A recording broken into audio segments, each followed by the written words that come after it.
जय माँ लक्ष्मी भक्तों, तुलसी माँ को जल देते समय बोलने चाहिए। ये 3 शब्द जिनसे सभी मनोकामनाएं पूरी होती हैं। हम आज के प्रवचन में जानेंगे कि तुलसी माता को जल देते वक्त कौन से शब्द बोलने चाहिए। एक समय की बात है, भगवान विष्णु जी विश्राम कर रहे थे। तभी देवी लक्ष्मी वहां आई और भगवान विष्णु जी से तुलसी माता को जल देने के महत्व के बारे में पूछा। भगवान विष्णु ने उन्हें तुलसी माता को जल देने के महत्व को विस्तार से बताया। तब देवी लक्ष्मी जी ने कहा, हे स्वामी, आपने मुझे तुलसी माता के महत्व के बारे में बताया, लेकिन अब मैं ये जानना चाहती हूँ कि तुलसी माता को जल कैसे देना चाहिए, उनकी सेवा की सबसे श्रेष्ठ विधि क्या है और जल देते समय कौन सा मंत्र बोलना चाहिए। जो भगवान विष्णु जी ने उत्तर दिया, प्रिय देवी, जैसा कि मैंने तुम्हें तुलसी माता के महत्व के बारे में बताया, उसी प्रकार तुलसी माता को जल देते समय बोला जाने वाला मंत्र भी बहुत महत्वपूर्ण है। ये मंत्र 3 शब्दों का है, लेकिन इसका प्रभाव अत्यंत शुभ और कल्याणकारी है। जो भी रोज तुलसी माता को जल देते समय इन 3 शब्दों का उच्चारण करेगा, उसके घर में माता लक्ष्मी जी का वास होगा, तो उसकी दरिद्रता समाप्त हो जाएगी और उसे अपार धान्य की प्राप्ति होगी। मंत्र के महत्व को बताते हुए भगवान विष्णु जी ने कहा, इस मंत्र का महत्व सुनने से ही मनुष्य के सभी पाप नष्ट हो जाते हैं, जिससे हजारों वर्षों तक तुलसी माता को जल देने के पुण्य का फल मिलता है। फिर भगवान विष्णु जी ने देवी लक्ष्मी जी को एक कथा सुनाई। उन्होंने कहा, दक्षिण दिशा में यम नगरी नामक एक नगर था, जहां रमेश नामक एक ब्राह्मण रहता था। वो अत्यंत पापी और गलत कामों में लिप्त व्यक्ति था। जन्म से ब्राह्मण होते हुए भी वो धार्मिक कार्यों से दूर रहता था, नौ पूजा करता था, ध्यान जप और ना ही किसी का सत्कार करता। वो मदिरापान और मांसाहार भी करता था और हमेशा अनैतिक कार्य में व्यस्त रहता था। और वो ब्राह्मण दिन में खेत में काम करके पत्ते बेचकर अपनी जीविका चलाता था और रात में वैश्याओं के पास जाता था। इस प्रकार उसने अनेक वर्षों तक अपना जीवन इसी पापपूर्ण तरीके से बिताया। फिर एक दिन वो दुर्बुद्धि ब्राह्मण पत्ते इकट्ठा करने के लिए तुलसी की वाटिका में पहुंचा और पत्ते तो छने लगा। तभी काले सर्प ने, जो काल के रूप में वहां उपस्थित था, उसे काट लिया। उसी समय उसकी मृत्यु हो गई। उसकी मृत्यु के तुरंत बाद यमराज के दूत वहां प्रकट हुए और उसकी आत्मा को लेने के लिए आए। वे उसे यमलोक ले जाने लगे। मार्ग में ब्राह्मण यमदूतों के सामने रोने और विलाप करने लगा। उसने कहा, हे दूतों, मुझे कहाँ ले जा रहे हो? मुझे छोड़ दो, मेरे प्राण बचा लो। लेकिन यमदूत बोले, अरे पापी ब्राह्मण, तेरे दुष्कर्मों के कारण तुझे ये दंड मिला है। अब यमराज तुझे घोर नरक में डालेंगे यमलोक पहुंचने पर। चित्रगुप्त ने उसे ब्राह्मण का पूरा लेखा जोखा प्रस्तुत किया। उन्होंने कहा, हे धर्मराज, ब्राह्मण ने अपने पूरे जीवन में केवल पाप किए हैं, इसने कभी कोई पुण्य कार्य नहीं किया। धर्मराज ने दूतों से कहा, हे दूतों, इस घोर पापी ब्राह्मण को नरक में डाल दो, इसे अपने कर्मों का फल भोगना होगा।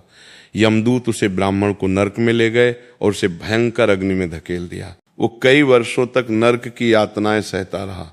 इसके बाद उसे अगले जन्म में बैल के रूप में जन्म मिला। बैल का शरीर पाकर उसने भारी बोझ उठाने का कार्य किया। उसका मालिक उससे दिनरा काम करवाता था। जब उसकी शक्ति समाप्त होने लगी तो मालिक ने उसे एक लंगड़े आदमी को बेच दिया। वो लंगड़ा आदमी उस बैल का उपयोग अपने बोझ उठाने के लिए करता था। बैल ने 8 वर्षों तक उसकी सेवा की। फिर एक दिन बैल लंगड़े आदमी को लेकर एक ऊंचे पर्वत पर चढ़ा। अधिक परिश्रम और थकान के कारण वो बैल मूर्छित होकर गिर पड़ा और अंतिम सांसें लेने लगा। वहां खड़े लोगों को उस बैल पर दया आ गई। उन्होंने उसके मुख में पानी डालने का प्रयास किया। उसी समय पुण्यात्मा व्यक्ति भी था। उसने अपने पुण्य का कुछ भाग उस बैल को दे दिया। इसे देखकर अन्य लोगों ने भी अपने अपने पुण्य उसे देना शुरू कर दिया। उसी बीच में एक वैश्या भी खड़ी थी।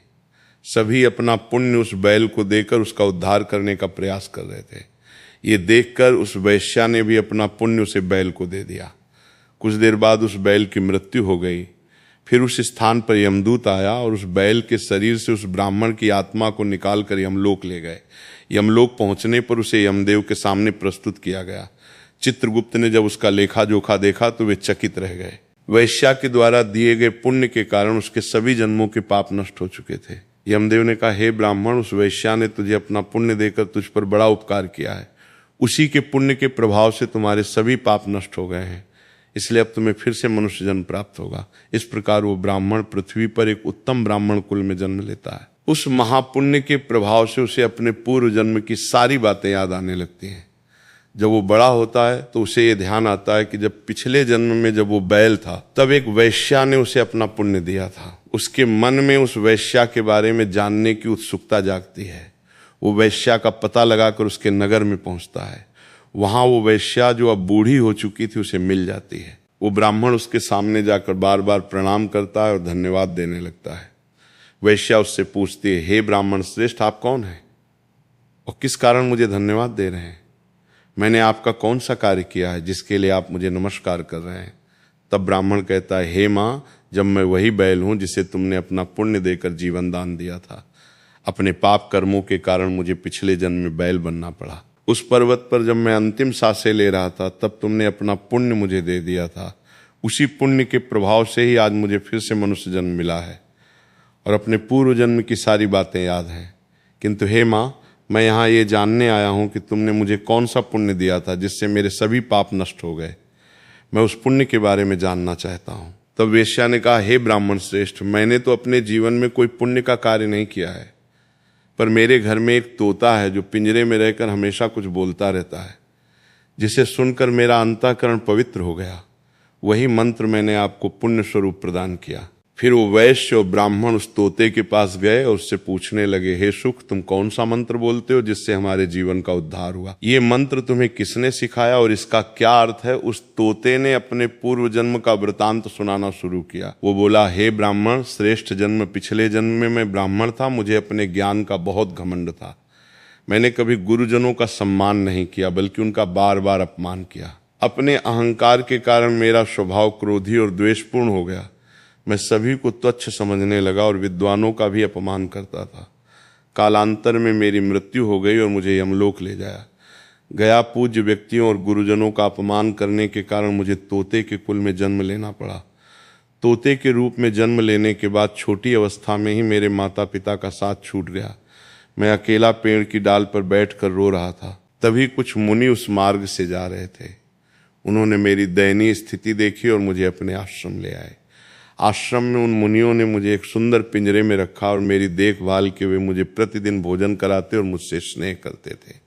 उस आश्रम में वे मुनि, उनकी पत्नियां और बच्चे प्रतिदिन तुलसी के पौधे को जल अर्पित करते और एक मंत्र का जाप करते थे। उनके मुख से बार बार मंत्र सुनकर मैंने उसे याद कर लिया। तब से मैं उसी मंत्र का जाप करता हूँ। मंत्र के प्रभाव से मेरे जीवन में सकारात्मक बदलाव आने लगे। मुझे अपने कर्मों का पश्चाताप हुआ और मेरी मृत्यु भी टल गई। मेरी आयु 100 वर्ष हो गई, पर इतने वर्षों तक मैं जीवित रहा। एक दिन रात के समय एक चोर उस आश्रम में आया और मुझे वहां से चुरा लिया। बाद में इस वेश्या ने उस चोर से मुझे खरीद लिया। वेश्या के घर आने के बाद भी मैं वही मंत्र बोलता रहा। इस मंत्र को सुनकर वैश्या का अंतःकरण पवित्र हो गया। उसने अपना पुराना जीवन छोड़कर भगवान विष्णु जी की भक्ति करनी शुरू कर दी। हे ब्राह्मण देव, मंत्र के प्रभाव से मेरे और उस वैश्या के सभी पाप नष्ट हो गए। यही मंत्र आपको भी पाप मुक्त कर चुका है। इस प्रकार तोते ने उस ब्राह्मण और वैश्या को पूरा वृतांत सुना दिया। ये सुनकर ब्राह्मण और वैश्या दोनों बहुत प्रसन्न हुए। उन्होंने तय किया कि अब वे प्रतिदिन तुलसी माँ को जल अर्पित करेंगे और उस मंत्र का जाप करेंगे।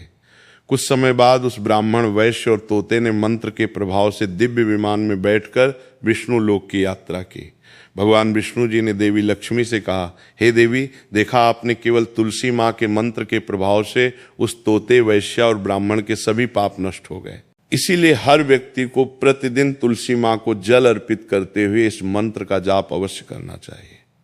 वो मंत्र इस प्रकार है, वृंदावन स्वाहा वृंदावनी स्वाहा। जो स्त्री प्रतिदिन तुलसी माँ के सामने इस मंत्र का उच्चारण करेगी वो सौभाग्यशाली बनेगी। जो पुरुष इसका जप करेगा उसे अक्षय धन की प्राप्ति होगी। जिस घर में प्रतिदिन तुलसी माँ की पूजा होगी वहां माता लक्ष्मी जी का सदैव वास रहेगा। तुलसी माँ का ये मंत्र फलदायी और सिद्धियों को प्रदान करने वाला है। क्षत्रियों को स्नान के बाद बाल बांधकर मांग में सिंदूर लगाकर तुलसी माँ को जल चढ़ाना चाहिए। साथ ही तुलसी माँ की परिक्रमा करनी चाहिए। शाम के समय तुलसी के पास दीपक जलाने से घर में सुख समृद्धि आती है। भगवान श्री हरि विष्णु जी की पूजा तुलसी माँ के बिना अधूरी है। तुलसी का एक पत्ता चढ़ाने से भगवान को उतनी प्रसन्नता मिलती है जितनी हजारों अमृत के घरों से नहलाने पर भी नहीं मिलती। जो भी व्यक्ति तुलसी माँ का सम्मान करेगा और उनके इस मंत्र का जाप करेगा, उसे न केवल इस लोक में बल्कि परलोक में भी शुभ फल प्राप्त होगा। ऐसा फल तुलसी माँ के पत्तों के दान से मिलता है। जो मृत्यु के समय अपने मुख में तुलसी के पत्तों का जल ग्रहण करता है, ऐसा व्यक्ति अपने सभी पापों से मुक्त होकर भगवान विष्णु के धाम जाता है। भगवान विष्णु जी कहते हैं, पूर्णिमा, अमावस्या, द्वादशी और सूर्य संक्रांति के दिन मध्याह्न काल, रात्रि और अशोच के समय तेल लगाकर बिना स्नान किए अथवा बिना हाथ पैर धोए रात्रि के वस्त्र पहनकर तुलसी के पत्ते तोड़ना महापाप होता है। श्राद्ध, व्रत, दान जो है प्रतिष्ठा और देव पूजा के लिए तोड़े गए। तुलसी के पत्ते 3 रात तक पवित्र रहते हैं। तुलसी के पत्तों को बिना नष्ट किए उसके अग्रभाग को तोड़ना चाहिए।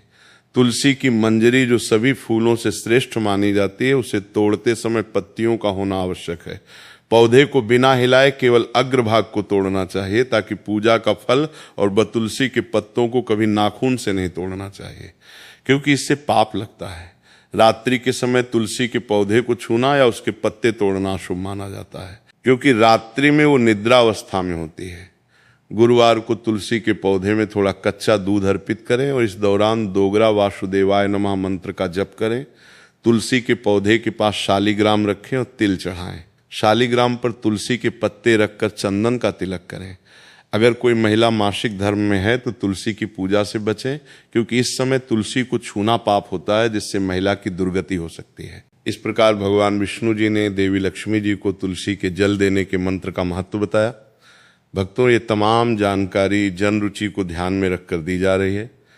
वास्तुशास्त्र के उपाय को अपनी आस्था और विश्वास पर आजमाएं। हमारा चैनल इस वीडियो के द्वारा किसी भी प्रकार का कोई दावा नहीं करता है। आज की ये जानकारी अगर आपको पसंद आई हो तो इस वीडियो को एक लाइक अवश्य